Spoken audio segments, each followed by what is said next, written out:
Hot dogs to sushi, there's no shortage of your food options when you go out to Nats Park. But 7 on Your Side wanted to know more about who's watching the restaurants and vendors that serve up that ballpark food, so the I-Team went through years of inspection records. That's right. Investigator Josie Sturman now has a look at what happens not on the diamond at the stadium, but inside the kitchens there.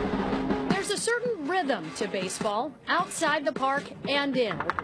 A regularity you've come to expect, from the crack of the bat to the cheer of the crowd, even the safety of that ballpark food. You like to think it's safe, but no, it's definitely something you have to think about. 7 on Your Side is thinking about it. The I-Team dug through dozens of inspection reports for checks done at Nats Park by the D.C. Health Department. When they open for the season, we do unannounced inspections to make sure that they're maintaining compliance. Records show that's true in 2013 and 2014, but the I-Team discovered inspectors didn't check Nats Park at the beginning of this season. Is it really that important? Of course. I mean, it's any restaurant. I mean, if you're servicing the public with food and there's a public trust there, you have to do it. Health inspectors did inspect Nats Park 2 weeks ago after 7 on Your Side asked why none had visited the stadium so far in 2015.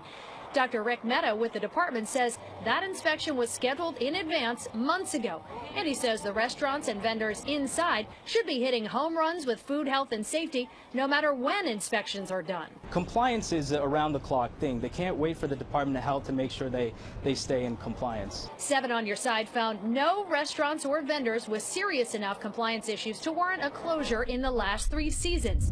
But there have been critical violations here and there, including an employee spotted handling food with bare hands in one food stand, food thrown out after being stored at the wrong temperature at 2 stands. And in the main kitchen, the inspector observed no hand washing by any employee.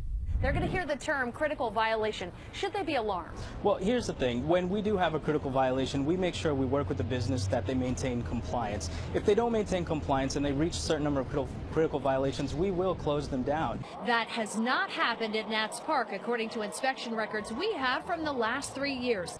A team rep says the stadium takes food safety and cleanliness very seriously. They even hired someone full-time to scrutinize food and facilities every day. Overall, Dr. Mehta says Nats Park is incredibly safe. Fans agree, saying they've got faith, not only in the Nats, but also in the inspectors who police the food you eat while watching them. But I'm not going to lose any sleep over it. I don't hear about any people falling over and getting sick from what they're eating. There's still long lines in there, and I'll take my chances. Now, 7 on Your Side, talk to the folks here at Nats Park.